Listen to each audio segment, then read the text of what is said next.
Encuentro, enfoques y contrastes de ideas para la construcción de una ciudadanía informada, inclusiva, con justicia social y participación democrática. En voz alta. Muy buenas noches, ¿cómo están? Estimada audiencia, les agradecemos el favor de su atención. Como otro miércoles más, estamos en su programa En Voz Alta. Recuerde que este es un espacio de reflexión donde abordamos diferentes tópicos de interés para la sociedad queretana, para el país y desde luego de interés para usted, que le hace entender un poco más qué está pasando en nuestra sociedad. El día de hoy queremos abordar un tema que es un poco, digamos, que requiere la afinidad y la opinión de un especialista que nos ilustre un poco sobre la salud mental en este país. Yo creo que es un tema que a todos nos debe de preocupar. Fíjese usted, estimaciones recientes del INEGI habla de datos no muy alentadores sobre la salud mental. Hay por ahí ya una reforma en materia legal que viene a darle otro giro a la atención a la salud mental y desde luego que esto nos hace reflexionar. ¿Qué tanto estamos haciendo como sociedad para preservar la salud mental? Que en términos de la ley de salud la definen como, digamos, el bienestar de una persona que experimenta para poder desarrollar todas sus potencialidades cognitivas, afectivas y conductuales, lo cual le permite desarrollar una convivencia sana, un trabajo y desde luego un espacio para la recreación, es decir, el bienestar individual de los individuos, valga la redundancia. En este sentido, creo que es importante que tengamos claridad de cómo vamos en este tema como sociedad, derivado de algunas cosas. Usted seguramente ve a través de los medios de comunicación, en las redes sociales, constantes noticias que pretenden, digamos, que nos muestran escenarios poco favorables a la salud mental en este país. Y para ello quiero presentar a nuestros invitados esta noche. Desde luego, como cada miércoles nos acompaña María. ¿Cómo estás, María? Muy buenas noches. Muy buenas noches. Nos acompaña Carlos. Muy buenas noches, Carlos. Y de manera especial queremos agradecer la presencia de la licenciada Teresa Borbolla Olivares. Sí. Ella es directora del Instituto para Prevenir Conductas de Riesgo en el municipio de Querétaro. Así es. Bienvenida a su espacio. Muchas gracias. Y agradecerle desde luego. Y vamos empezando con una situación de, digamos, desde la especialidad que usted tiene y desde luego de la responsabilidad tan enorme que tiene el municipio de Querétaro. ¿Cómo estamos en Querétaro? ¿Cómo se ve desde esta instancia donde usted trabaja la salud mental en el municipio? Aboquémonos ahorita en la parte local. ¿Cómo vamos? ¿Hay algunos datos que le permitan al municipio tener un foco amarillo, rojo en temas de salud mental en el municipio? Pues mira, antes que nada, decirles que el tema de salud mental se atiende desde 3 niveles. El nivel primario, que es el tema de prevención y atención antes de que suceda o antes de que se detecte un tema de padecimiento mental. Intervenciones secundarias, que es cuando ya vas a un especialista y recibes una atención especializada, y los terciarios, que ya hablaríamos de todo un tratamiento y de toda una dinámica que se da con estos especialistas en espacios recomendados. Entonces, el municipio tiene ahorita una salida muy favorable en estos 3 años. Vamos en un tema de avanzada con la política federal en temas de salud mental, porque estamos haciendo toda una estrategia donde se fusiona salud mental y adicciones. En algún momento salud mental era un tema y adicciones era otro, y a final de cuentas las adicciones es un padecimiento mental. O sea, estos consumidores con dependencia crónica a sustancias son enfermos mentales. Entonces, la estrategia federal se acaba de lanzar ahorita, se va a fusionar salud mental y adicciones, y el municipio tiene 3 años trabajándolo desde el tema de la prevención. Y entonces, en temas de atención como tal, se lanzó una línea de atención psicológica que es atenciones psicológicas primarias. Esto quiere decir de 5 a 10 sesiones. Nosotros no damos tratamiento, nosotros damos un tema de contención y canalización, que es lo que corresponde, pero en dado caso de que tengamos que hacer intervenciones secundarias o terciarias debido a la gravedad de lo que está pasando, se hacen, porque también sería negligente de nuestra parte no hacerlo. Entonces, pues, el municipio tiene esta línea de atención psicológica, tiene un trabajo que se llama Primeros Auxilios Psicológicos, que se da en instituciones educativas y a grupos organizados, así también a las empresas. Y estos primeros auxilios psicológicos, que creo que es la parte más fuerte de la prevención, es trabajar con los menores en identificación y manejo de emociones, que es súper importante saber qué sientes, cómo lo sientes, quién te hace sentir y qué es lo que te hace sentir, poderle poner nombre y poderlo demostrar de manera correcta, ¿no? O sea, si hacemos en temas, por ejemplo, de abuso sexual infantil, el que el niño reconozca cómo se sintió, qué le hizo sentir y quién lo está haciendo, y que tenga la capacidad y la habilidad de denunciar lo que está pasando, eso es identificación y manejo de emociones. En este mismo hacemos protocolos de actuación y capacitamos a los padres de familia y a los docentes en cómo actuar ante una crisis. Muchas veces las mamás, al ser temas nuevos o ser temas tabú, se quedan paralizadas o de miedo de qué es lo que va a pasar, ¿no? Entonces la idea es que dotar de herramientas al primer respondiente, que es la primer red de contención, en qué es lo que sí se puede hacer, ¿no? Entonces esa sería como la segunda parte. Y la tercera es que tenemos un tema muy estigmatizado con las personas que viven en situación de calle, donde en el imaginario colectivo pues todos son enfermos mentales, todos son esquizofrénicos, y pues la verdad es que en estos 3 años de administración nos hemos dado cuenta de que son muy pocos los que tienen padecimientos mentales graves de manera orgánica. Esto quiere decir que ya están con ellos, ¿no? Tenemos padecimientos duales o comorbilidades en los padecimientos. Esto quiere decir que es un consumidor de sustancias duras y que genera un padecimiento mental secundario como esquizofrenia, ¿no? Que la mayoría va en ese sentido. Y pues la verdad es que el tema de la prevención nos toca a todos, ¿no? Entonces, en ese sentido, el municipio tiene al día de hoy 5,000 llamadas en la línea de atención psicológica. Las tenemos semaforizadas por nivel de riesgo.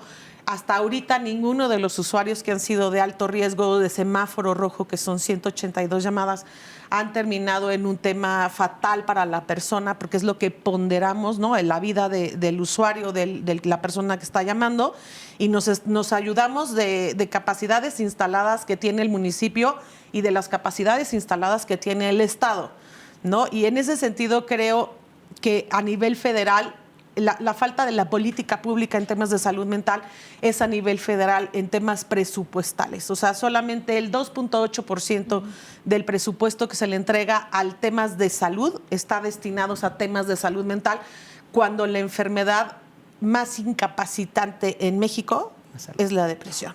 Entonces, pues no hay nada que alcance. O sea, esos 2.8 millones, o sea, ese 2.8% no alcanza para nada, ¿no? Entonces vemos hoy un CESAM y una Secretaría de Salud en marchas forzadas, ¿no? Haciendo lo que puede, pero pues con un recorte presupuestal impresionante. No, pues ¿no? La verdad es preocupante y bueno, y también es de halagar y de aplaudir el trabajo que realizan ustedes ahí en el municipio, porque los datos de repente sí nos saltan.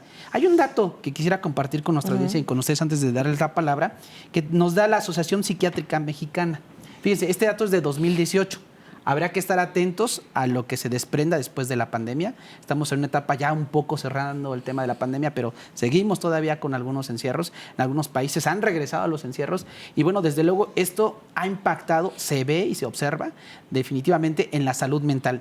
La Asociación Psiquiátrica Mexicana decía en 2018, reitero, que 1 de cada 5 pacientes con trastornos mentales son los que se atienden nada más. Es decir, 4 de cada 5 no reciben atención. Y los esfuerzos como instancias como las que ustedes están trabajando, pues son de reconocerse, porque pues la verdad es que sí, cuando esta misma asociación refiere que en 2018 el 30% de los mexicanos sufría algún tipo de trastorno mental y que solo se atienda 1 de cada 5, la verdad es que obedece a muchas causas, ¿no? Desde la responsabilidad individual, sí, pero también desde luego la poca infraestructura que hay por parte del Estado. Y en ese sentido, María, ¿tú cómo ves? Hay mucho debate, ¿no? Hasta en el aspecto teórico, ¿no? Yo recuerdo un filósofo, Foucault, filósofo francés que hablaba, sociólogo, filósofo, que hablaba sobre el poder de la psiquiatría, por ejemplo, ¿no? La psiquiatría, y desde el Estado etiquetaba a la sociedad, etiquetaba a determinados grupos vulnerables, ¿no? Incluso acaba en aquella época, ya tiene del siglo pasado, ¿no? De, por ejemplo, las preferencias sexuales tenían que ver con una situación, inclusive decían en aquellas épocas, ¿no? Con una situación de situación psiquiátrica, ¿no? Entonces se debatía mucho desde cómo el Estado y desde, en este caso, la medicina de aquella época, con ese poder que tenía, decir, usted tiene un trastorno, no lo tiene, pues bueno, etiquetaba a las personas y las confinaba y las excluía del sistema, ¿no? Ahora, ¿cómo ves tú, María? Desde nuestra estructura legal, digámoslo así, desde nuestra responsabilidad como Estado mexicano, ¿cómo andamos en ese tema? ¿Cuál es tu percepción al respecto? Mira, yo creo que es un tema en el que socialmente tenemos que romper paradigmas, estigmas, tabús. O sea, creemos que tener una enfermedad mental está ligada a las personas en situación de calle. O sea, tú te refieres coloquialmente decir un loco, una loca, un loquito, una loquita, y te imaginas visualmente a lo mejor una persona en situación de calle. Cuando no lo hizo es. Cuando a lo mejor, y ahorita lo decía Tere, ¿no? Y yo creo que lo primero que tenemos que es romper esas barreras. Corrígeme si estoy equivocada, Tere, pero la Organización Mundial de la Salud hizo como un cálculo, dependiendo del porcentaje o del nivel de población, cuántas personas tienden o probablemente tengan alguna enfermedad mental. Y en el caso de Querétaro, si pensamos que somos 2 millones de personas las que vivimos aquí, en todo el estado, alrededor de 700,000 personas padecemos o padecen una enfermedad mental. Y yo creo que es un número impresionante si lo pones en una escala, o sea, si lo pones en esa magnitud. Y entonces ahí es donde voy a responder un poco tu pregunta, Arturo. Es decir, bueno, para dimensionar el tema y la importancia o el problema de salud pública que tenemos, y para atenderlo tendría que tener esa misma proporcionalidad, ¿no? Es decir, ok, si tienes de tu población, un universo de alrededor de 700,000 personas que van a requerir un servicio de atención de salud mental, pues entonces necesariamente el Estado tiene la obligación de invertir en infraestructura, de actualizarse. Ahorita seguramente Tere va a platicar de las nuevas tendencias o modelos, porque también en estos mismos tabús y creencias sociales de repente pensamos que nos da miedo reconocer que tenemos una enfermedad mental porque vamos a terminar en el loquero. Así se dice, ¿no? O así te lo decían las abuelitas o los abuelitos. O sea, y no, yo creo que pasar por un tratamiento no necesariamente tiene que ser de internamiento, habrá que entrar a esa discusión, pero al final yo creo que es un tema del que poco se habla.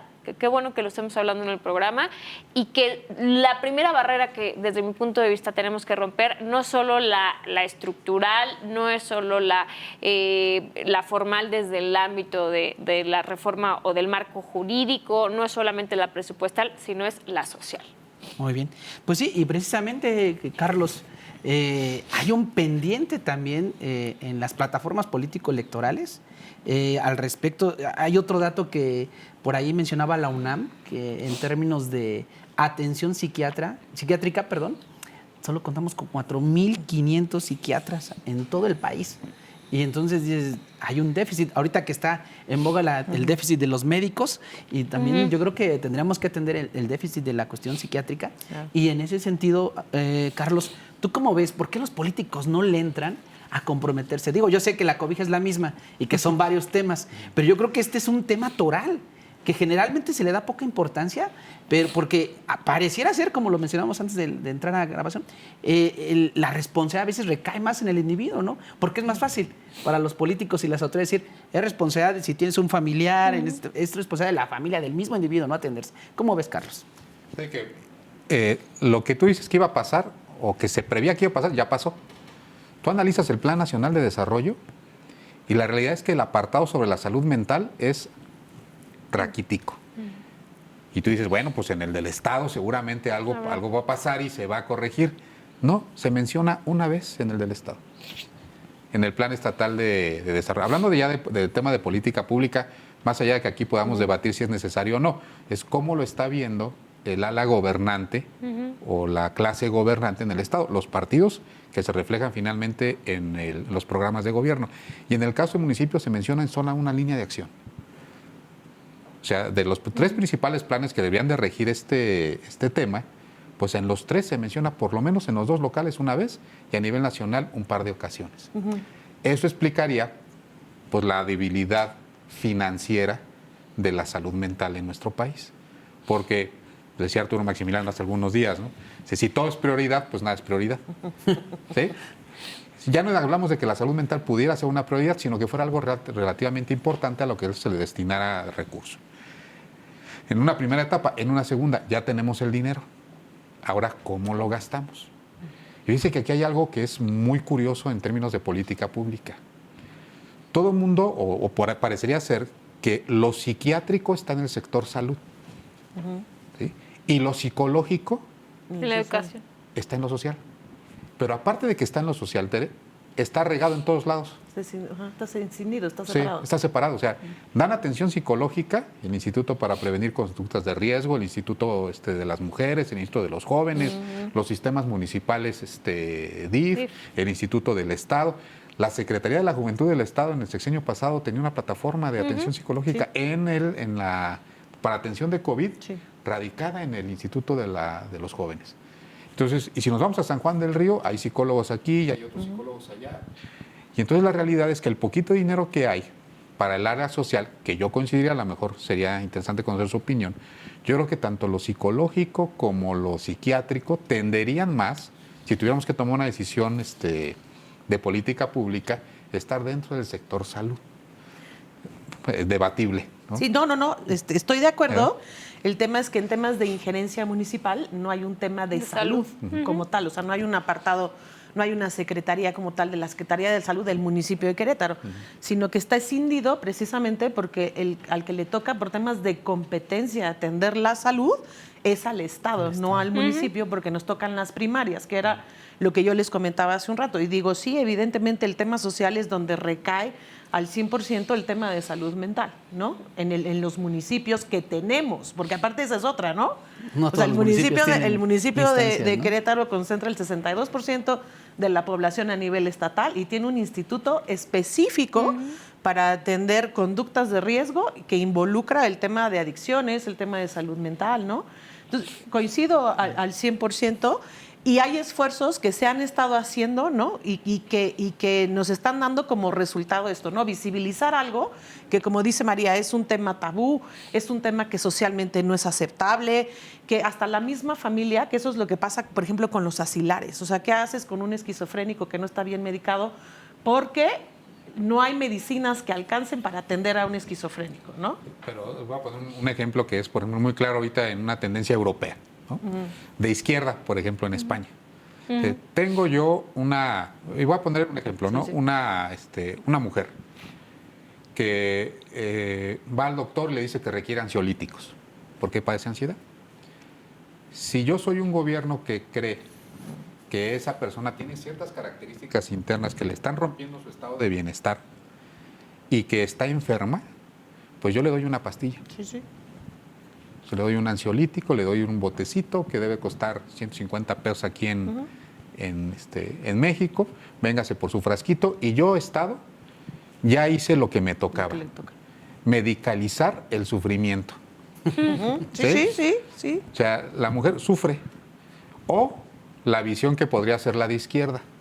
¿Por qué sufre? Pues por dos razones fundamentales. Porque tiene un trabajo en el cual no es valorizada. ¿Sí? Porque gana menos que el varón y porque llega a la casa y tiene un trabajo en casa que está totalmente desequilibrado. Y entonces, si el Estado asume esa función, entonces tendría que recurrir a las bases mismas del feminismo y del cambio social. Exacto. Pero yo les diría que es más barato la pastilla. Sí. O transformar la estructura. O transformar la estructura machista en este ejemplo. Patriarcal. Y así podríamos hacerlo de muchas, El análisis de cada uno. de muchas cosas, ¿no? Entonces, ¿en qué momento renuncia al Estado ya no al concepto de salud mental, sino al preventivo, que es el de la higiene mental? O sea, ¿cómo tengo yo conductas sanas que me vayan orientando hacia el otro lado, que es tener una salud mental? Y es todo este contexto social. Lo que yo veo desde acá afuera es que la política está dispersa y que cuando se concentra en el tema de salud mental y es psiquiátrico, pues te atascan de pastillitas y no hay una defensa del entorno social como causante de esta enfermedad, porque no se reconoce la participación del Estado en las enfermedades mentales, ¿no? Y aparte también, Carlos, yo creo que también ¿Qué se mueven detrás de todo este discurso de, a ver, es evidente, yo creo, María, no sé si lo compartas, pero es evidente que hay un cansancio mental de muchos de nosotros, de muchos individuos, a razón de la pandemia y también de toda la estructura social que se mueve, donde cada vez esa estructura, pone el acento más en las desigualdades sociales. O sea, parece ser que tenemos un modelo económico que cada vez hace más ricos a los ricos y más pobres a los pobres. Y eso, desde luego, pues repercute, ¿no? Así como pusiste el ejemplo de una mujer, también yo creo que el ejemplo en general de la sociedad con esas desigualdades, pues bueno, repercute en su bienestar. Y eso se ve reflejado en los datos. Hay un dato que, digo, soy mucho de datos, pero la verdad es que también no es menor el dato de los suicidios, por ejemplo, en el país, ¿no? Una tasa del 6.2, 7,818 por cada 100,000. O en el caso de los más jóvenes, que va de los 18 a los 29 años, se habla de una tasa del 10.7 por cada 100,000 jóvenes. O sea, no es un dato menor. No. O sea, que la gente prefiera irse de esta dimensión tan bonita y hermosa de nuestro planeta Tierra es por algo. Y esa situación yo creo que desde luego ha sido desdeñada, no solamente por la clase política, sino también por la sociedad. La verdad es que hay esfuerzos muy, muy loables, ¿no? Como el que hace Tere, ¿no? Allí en el municipio. Hay esfuerzos también como, por ejemplo, es evidente en el Estado que la infraestructura tanto hospitalaria como hasta inclusive psicológica no da. Y hay instituciones como la universidad, por ejemplo, que presta un servicio a través de los ESECOS, ¿no? Sí. La Facultad de Psicología tiene por todo, digamos, en Querétaro, en San Juan del Río, servicios de atención psicológica y que desde luego nos falta mucho, Carlos, por tratar de, digamos, de reforzar toda esta infraestructura, ¿no? Pero María, ¿cómo ves en términos de la medicación, ¿no? A partir de este estigma que se genera entre, sobre todo ahora los más jóvenes que tienden a la depresión mucho más, con mayor facilidad, este estigma de querer solucionar todo con pastillas, ¿qué hacer para regular esta parte de las farmacéuticas? Porque hay intereses económicos muy fuertes también, detrás de las drogas legalizadas que son los farmacológicos, pues yo creo que hay que entrarle, ¿no? Por la parte legislativa. ¿Tú cómo ves serías esta parte? Mira, yo creo que hay un tema que no hemos tocado que tiene que ver con la educación en materia de salud mental. ¿A qué me refiero? Yo no sé si en realidad tenemos más casos o menos casos o es igual, por ejemplo, particularmente depresión, que es lo que el ejemplo que ponías. Pero a lo mejor hoy nos damos cuenta con más facilidad, ¿no? Porque lo vemos, porque lo escuchamos, porque está en la conversación cotidiana hasta en las redes sociales, ¿no? Y en las redes sociales. Pero la realidad es que yo creo que tendríamos que analizar el que como parte de lo que las niñas y los niños aprenden en la escuela es aprender a reconocer su estado de ánimo, sus emociones, detectar, o sea, creo que este tema de los primeros auxilios psicológicos, este proceso de poderte detectar si estás teniendo síntomas de una depresión, de ansiedad, al final hoy por hoy a nosotros nos sigue costando mucho detectarlo, ¿no? O sea, llegas ya a un punto en el que a lo mejor si lo hubieras detectado y tratado a tiempo, las consecuencias no serían las que hoy estamos viviendo como sociedad. Entonces, yo creo que uno de los temas importantes donde hay que poner el dedo en el renglón es en el tema educativo, o sea, es en cómo nos atrevemos como sociedad a romper este tabú, a hablar del tema y hablarlo desde las instituciones educativas para que las niñas y los niños crezcan conociéndose, sabiendo cómo detectar estas conductas de riesgo psicológicas precisamente, qué se las provoca, cómo. Yo creo que esa parte es fundamental.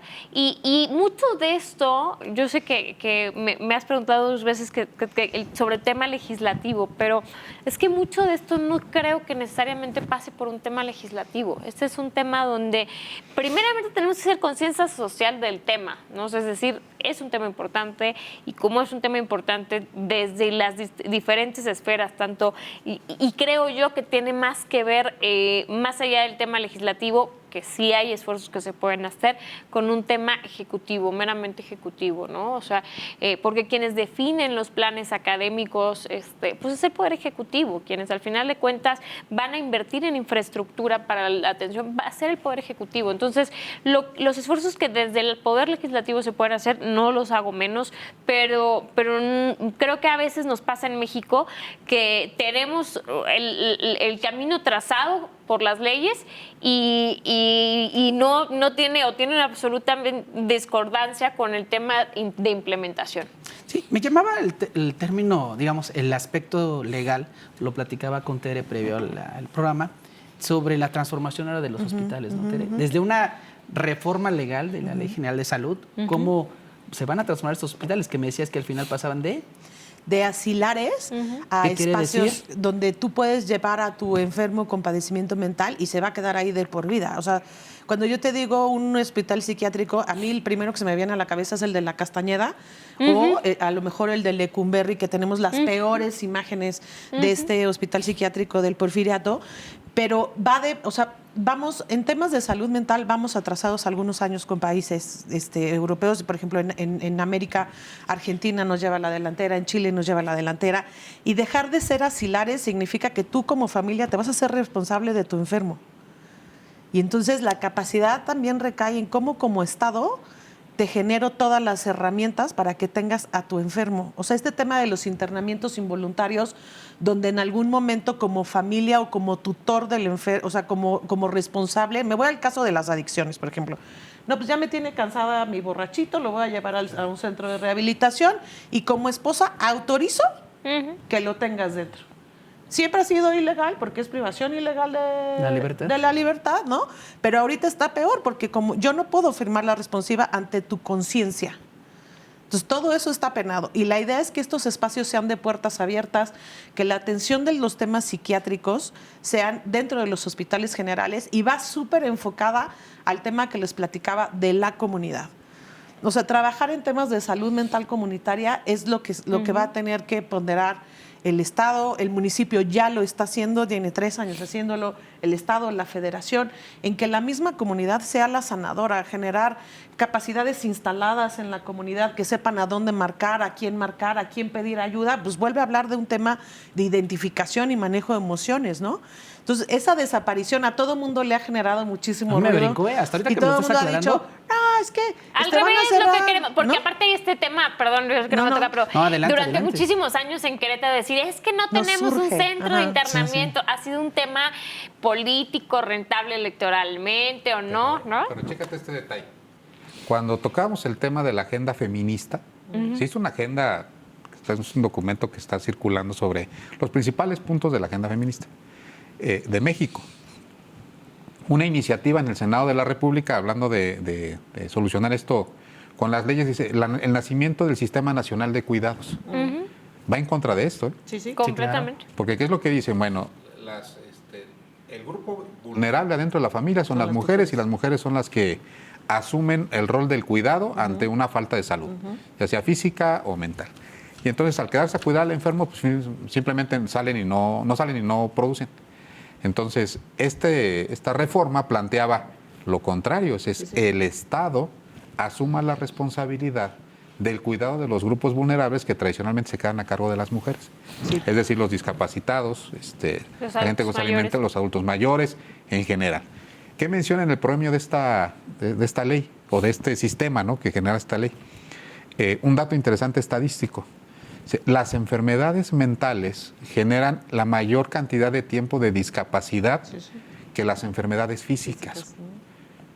O sea, es más probable que en un transcurso de 10 o 15 o 20 años padezcas una enfermedad mental discapacitante por 8 años, por 9 años, Mari, Arturo, Tere, ¿no?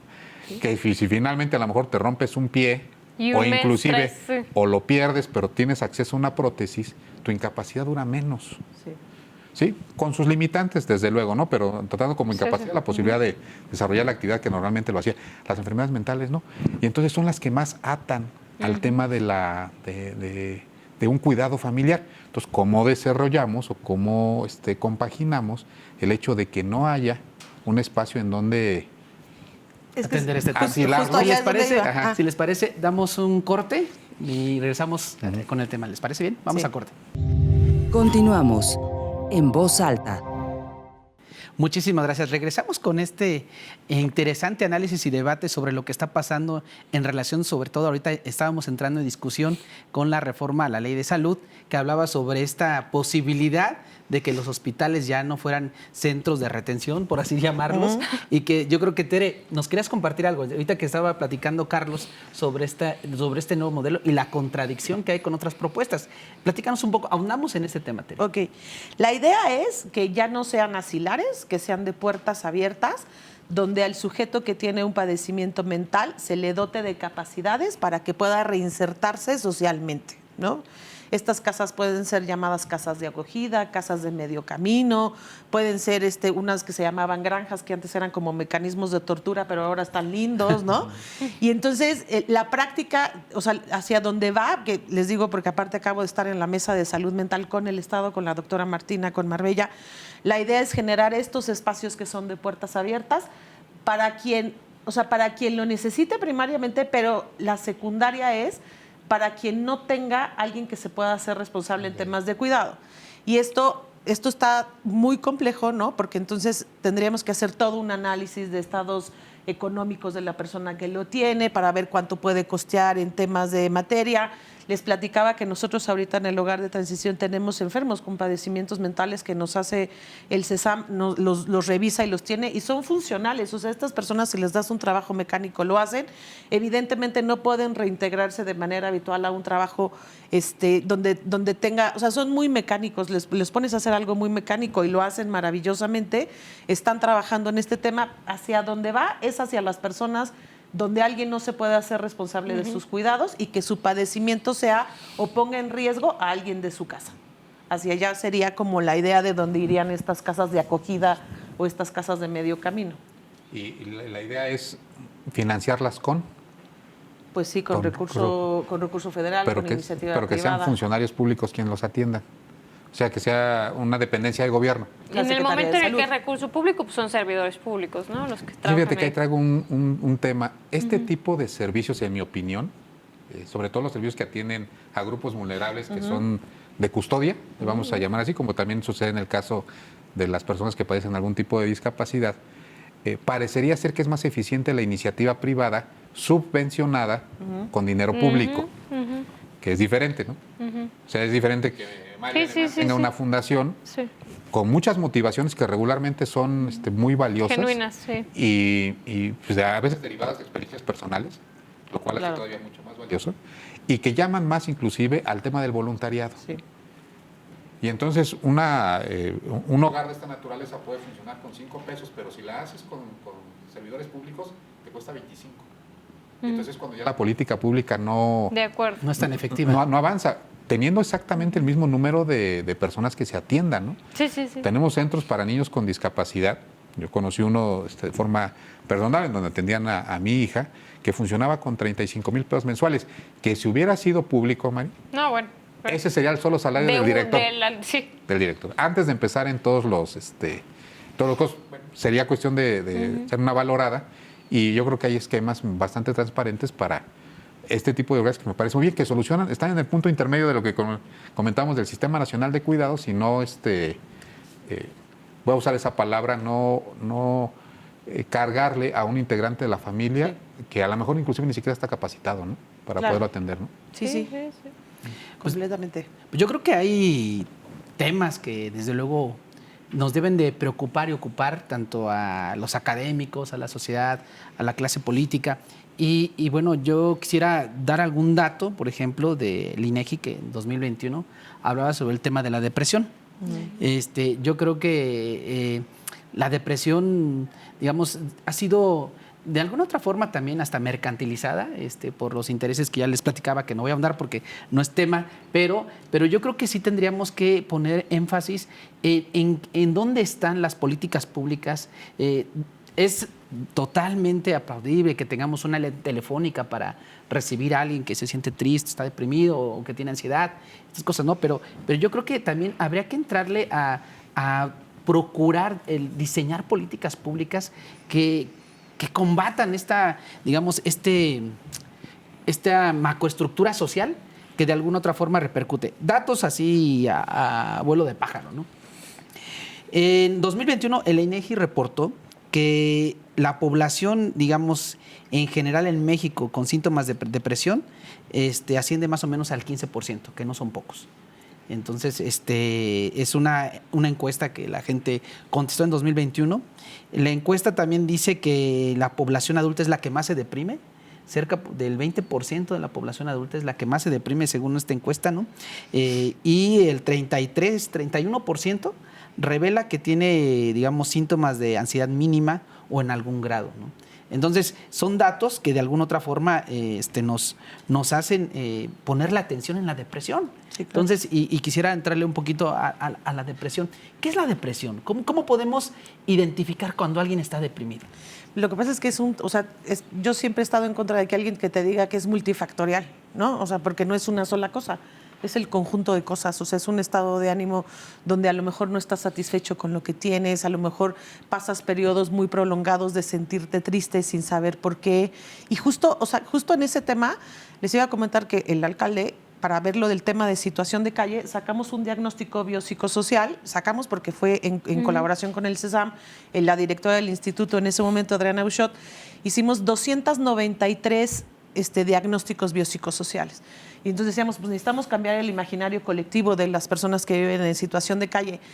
El padecimiento mental más recurrente o más persistente se llama distimia. ¿Qué consiste? Es una depresión prolongada, no exacerbada. Entonces, es esta gente que vive deprimida. Como infelicidad. Ajá, pero o sea, no es el brote de, me siento súper triste, me voy a suicidar, no. Es una depresión muy plana, donde ya nadie, o sea, ni tú misma te estás dando cuenta de por qué no te quieres levantar, por qué no quieres salir a trabajar, ¿no? O sea, ya está muy plano. Ajá. O sea, un tema de depresión es falta de apetito, modificaciones o alteraciones en el sueño, en tus relaciones sociales, puedes tener como desánimo, ¿no? Ajá, no te interesa nada. O sea, el tema es ¿Cómo lo pones hacia afuera, ¿no? Y que todo el mundo pase y te dice, ya, échale ganas. O sea, si tienes tantas cosas bonitas en tu vida, ¿no? Una hija, un marido, el echaleganismo. O sea, que dices, ¿y de dónde agarran las ganas? O sea, si lo que no tengo son ganas, ¿no? Exacto, ¿y de dónde no tengo las ganas compro? de levantarme? ¿En dónde venden las ganas, no? Y no es un tema de voluntad, o sea, porque muchos decían, no, pues es que el que quiere se pone empeño, ¿no? Imagínate tú, teníamos casos que les puedo decir que es la tragicomedia mexicana en este país, ¿no? Un chavo que por consumir sustancias, su esposa, después de varias amenazas, le dijo, no vuelves más a ver a tus hijos. Agarró a sus hijos, que para él era lo más preciado, y se los llevó. Y de la noche a la mañana hasta dejó de consumir. Pero todo el tiempo estaba triste. Entonces ya no le interesa dónde dormir, no le interesa qué comer, no le interesa nada, porque aparte le dicen, y nunca más los vas a ver, ¿no? Entonces, ¿cómo le haces? ¿Cómo se llama? Distimia. Distimia. ¿Con qué herramientas puedes salir, no? Y platicándolo junto con estos chavos que primero hicimos un vínculo social porque las primeras veces nos querían apuñalar materialmente, o sea, era un tema peligrosísimo en el Atrio de la Cruz. La idea es empezar a generar lazos y vínculos sociales. Por eso les digo que el tema del trabajo comunitario es súper importante. Entonces decía, es que te estaba esperando para platicar contigo. Y decía, ¿qué puedes platicar conmigo que te sea interesante si yo soy un ogro? Aparte tengo genio espantoso. Pero en mi casa, mi abuela Teresa decía, la caridad de oído es mucho más importante que el sacar 5 pesos de la bolsa, porque los 5 pesos no le resuelven. En cambio, si te sientas a escucharlo, ya se desahogó, o sea, ya se sintió escuchado, ya se sintió querido, ya todo. Y muchas veces eso falta. Y después decimos, es que aparte el tema de la depresión le está pegando al grupo más productivo.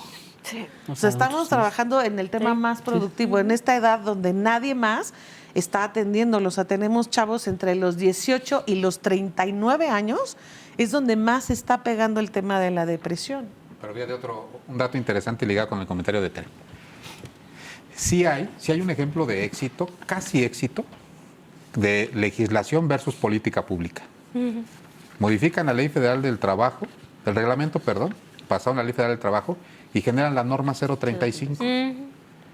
La que no busca otra cosa más que ir a los centros de trabajo, que son grandes generadores de depresión y de ansiedad, y de establecer una serie de medidas para saber, uno, si tu centro de trabajo está generando ciertas condicionantes que te generan una enfermedad mental.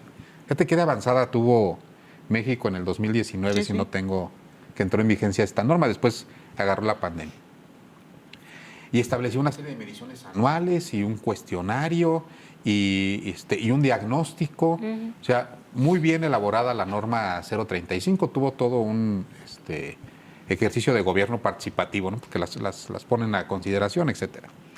Pues llegó la pandemia y yo no me he dado cuenta hoy que haya habido o existido una sola revisión A las- a las entidades públicas y privadas. Primero, el Estado, el Estado como gobierno ha estado rehuyendo su responsabilidad de que esta norma sí le aplica. Yo estaba en conferencias donde dicen, no aplica. Pues claro que aplica, porque también son centros de Centros trabajo. de ¿no? trabajo, claro. La mayoría de las entidades públicas no están alineadas con la norma 035 y no se está revisando a las entidades privadas. Entonces, algo que es un esfuerzo de legislación, de política pública, ¿dónde se rompe? En el tema de la fiscalización o de la supervisión. Auditoría. Y mientras no siga ahí, pues vamos a seguir expulsando, porque aparte, pues esto va dirigido sobre todo al sector manufacturero, ¿no? Sí, tenemos expulsados sociales impresionantes. O sea, ese tema de la expulsión social por falta de trabajo, por tener una discapacidad, porque tienes consumo de sustancias, o sea, está generando más personas viviendo en la calle, ¿no? Porque aparte somos un municipio y un estado completamente dadivoso, ¿no? O sea, si no es uno, es otro el que le lleva comida, el que le lleva lo que sea, y entonces tu primer necesidad está resuelta. Cubierta. Pero fíjate, en la historia había la leyenda de la barca de los locos. ¿Sí? En Europa, cuando agarraban a los locos, no había dónde ponerlos. Ajá. Los ponían en una barca y los mandaban a una isla. ¿Sí? Bueno, aquí en Querétaro y en otros municipios, ¿qué hacía la policía Se lo llevaba al municipal? cimatario, ¿no? Primero los sacaban de colonia. Sí, sí. ¿Sí? Y luego, pues llévate a los otros municipios. Y Limpias si, ya sociales. y si ya estás colindando con otro estado, Entonces, pues vas para otro estado. Y parecería que los van poniendo en una barca y sacándolos primero de sus casas y luego de sus comunidades, ¿no? Sí. Tere, la audiencia que nos está escuchando, y digo, esperemos que les sea de utilidad la información que aquí está vertiendo, ¿qué tiene que hacer alguien que empieza a detectar algún tipo? Primero, ¿cuáles son las conductas de riesgo?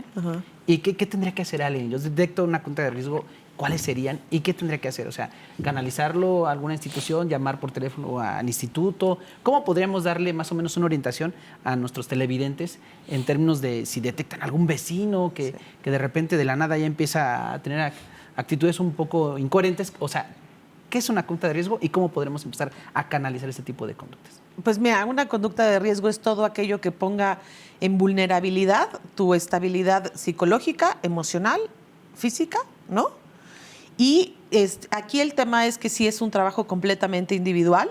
A lo mejor lo que podemos hacer como padres o tutores es estar súper al pendiente, que de repente eso es lo que nos hace mucha falta. O sea, esta dinámica social de voy, trabajo, vengo y tengo 3 minutos, ¿no? Para ver a mis hijos, ni modo que los regañe, ¿no? Esta dinámica social es la que nos empuja a hacer detecciones tempranas en cualquier modificación de la conducta, en si bajo su tema de rendimiento, ya sea académico o laboral, si ha cambiado de amistades, ese es un síntoma, ese es un foco rojo de siempre ha tenido las mismas amigas y de repente bajó en la escuela y de repente se cambió de amigas de un día para otro, pues eso es un semáforo rojo a final de cuentas. No todos los adolescentes, porque luego las les mamás... llaman red flag. Ajá, y luego las mamás empiezan como a psicotizar. Es que ya se encerró y es que... No, señor, está adolescente, quiere su espacio, ¿no? O sea, necesitamos tener como una línea base, como amigos o como cercanos a alguien, siempre estar alerta. O sea, todo el mundo dice, el que se suicida no dice ni amenaza, claro. Va dejando señales de que algo está pasando, ¿no? Que necesitamos atender y que estamos obligados a estar al pendiente del tema emocional. El tema en las escuelas, los docentes sí siempre dicen, siempre nos dan más trabajo, sí, porque ustedes tienen 8 horas frente a un grupo contenido. Estos focos rojos donde siempre venía contento, siempre venía limpio y ahorita ya nada, algo está pasando y eso puede generar en solicitar ayuda con quien sea. O sea, el primer paso es pedir ayuda. La otra es ocupar las capacidades que ya tiene instaladas el Estado y el municipio. Les digo, la línea de atención psicológica funciona no 24/7, pero funciona de 7 de la mañana a 9 de la noche, de lunes a sábado. Y los domingos funciona de 8 a 2. Tenemos un grupo bien interesante de psicólogos clínicos, todos, que están capacitados en primeros auxilios psicológicos. Está la Facultad de Psicología del Agua, que tiene estos espacios maravillosos de atención y de contención. Muchas veces son temas de contención. El Instituto, la Secretaría de la Juventud del Estado, todo aquel que te brinde un tema de ayuda, es preferible que te digan, no, el tema no es aquí, ¿no? A que lo pierdas en el Inter, ¿no? Yo les decía, tenemos que quitar el estigma de que cuando te duele el estómago ya por más de 3 días, pues vas a ver al médico general y te receta. Pero pues cuando te duele el alma y lo que estás haciendo ya no funciona como debería de funcionar, necesitas atenderlo con alguien que sea especialista. El tema de que alguien te escuche y no te juzgue por lo que sabe de ti o por lo que estés diciendo, yo creo que ya es muy alentador, es muy alivianador. Entonces yo creo que el paso 1 es pedir ayuda. Habemos muchas instancias. Este esfuerzo del municipio, la verdad es que es súper importante, no porque yo esté ahí, sino porque creo realmente en lo que está haciendo el municipio en este sentido, en la parte humanista del hogar de transición. El día que ustedes quieran, están invitadísimos. Gracias. Está padrísimo, yo vivo inmensamente feliz, pero pedir ayuda, o sea, yo ponderaría el tema de pedir ayuda en cualquier síntoma. Ok, pues para ir cerrando, María, un comentario final. Ay, es difícil un solo comentario. Yo creo que cerraría como en el tono de lo que yo he venido comentando. Creo que la primera barrera que tenemos que romper es como sociedad, de atrevernos a hablar del tema, de perderle el miedo entre familia, entre conocidos, de dejar de señalar y de juzgar. Yo creo que hoy con quienes hemos padecido algún tema mental o a veces tienes miedo de ser rechazado, de ser segregado y efectivamente pues no nacimos con la cultura de identificar cómo buscar ayuda, ¿no? Pero creo que ese es el primer paso importante y desde la parte institucional, desde la parte del gobierno, buscar las mejores prácticas. Al final del día creo que este es un tema en el que nos ha rebasado absolutamente, ¿no? Los números, las cifras que se compartieron a lo largo de todo el programa no dicen lo contrario. Y entonces hoy tenemos una obligación desde el Estado de ser innovadores, de ser creativos, de buscar las mejores alternativas para que se atienda de la mejor manera posible el tema. Muchas gracias, María. Carlos. Pues mira, son 2 puntos. El primero es personal, lo que dice Tere, lo que dice Mari. Muchos de los que nos están viendo, nos están escuchando, tendrán empatía porque es más común tener hoy una enfermedad mental que una de las otras, ¿no? Que una que no sea mental. Pero es socialmente más sancionado. Exacto. O sea, hoy podríamos reconocer que tengo yo cualquier tipo de enfermedad, pero a lo mejor es difícil decir, fíjese que soy ansioso. Y fíjense o que estoy deprimido. O que estoy medicado. ¿Sí? ¿Sí? O sea, sí me puedo tomar una aspirina enfrente de todos ustedes, pero a lo mejor no puedo hacer lo mismo con un clonazepam. Un citalopram. O un citalopram. Eso es en términos de socialmente juzgado. ¿Por qué? Porque te dicen estás loco. Hasta ir al psicólogo, ¿no? Claro, Hasta ir al sí. Hasta ir al psicólogo puedo reconocer. Y no se diga al psiquiatra. No, eso ya No, estás- o sea, ya esos ya Cállate son la ligas boca. mayores. Sí, ya eso ya estás en otro gremio. Entonces, María. primero, pero cuando he estado en círculos donde todos nos empezamos a confesar nuestras cositas, resulta que la tasa de quien lo ha hecho Sí.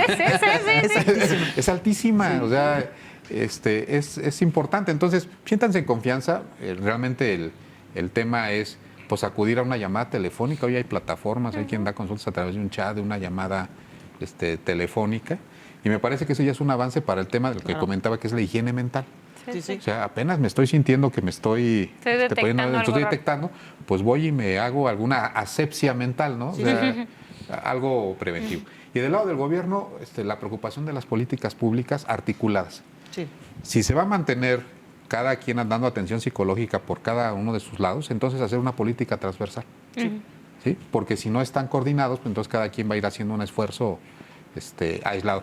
Y la otra sería la invitación de determinar qué parte de los servicios van a estar del lado de la salud y qué parte de los servicios van a estar del área social. Sí. Porque luego pasa algo bien curioso. Tú tienes psicólogos en tu dependencia y el sector salud tiene psicólogos en la dependencia. Cuando hay algún curso de capacitación, actualización, simplemente estos se quedan rezagados porque no están de ese otro lado.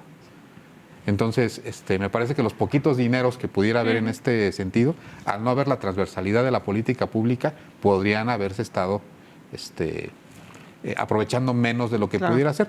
Y la otra, ya la recomendación es, lo de los centros, eso está todo dar. Valoren la participación de las asociaciones civiles y el financiamiento a través del municipio. Eso me parece que puede dar un resultado ahí muy bueno. Pues bueno, el tiempo en televisión, Tere, es muy rápido. Esperemos que nuestra audiencia haya tenido la oportunidad de aprender algo en este encuentro que tuvimos contigo. Desde luego, de recomendarles, Gibson nos hará favor de poner ahí unos cintillos con los teléfonos que tú nos Sí, proporciones, claro, por supuesto. a efecto de que cualquier El de la ciudadano, línea. el de la línea de atención, para que cualquier ciudadano o ciudadana que tenga en su, digamos, preocupación algún tipo de conducta de riesgo, alguna situación de carácter mental, con toda la confianza, Claro. marque. Y yo creo que es importante que todos vayamos socializando estos temas y que perdamos esos tabús que a veces de verdad ya rayan en lo prehistórico, ¿no? Les agradecemos muchísimo, Tere, te agradecemos Muchas gracias. muchísimo, de verdad que ha sido muy Gracias. enriquecedor estar aquí contigo esta noche. De verdad, Carlos, muchísimas Muchas gracias, gracias. María. Y Gracias. sobre Gracias. todo le agradecemos a usted el favor de su atención. Esperamos que haya sido de su agrado este programa. Muchísimas gracias y muy buenas noches. Nos vemos el próximo miércoles.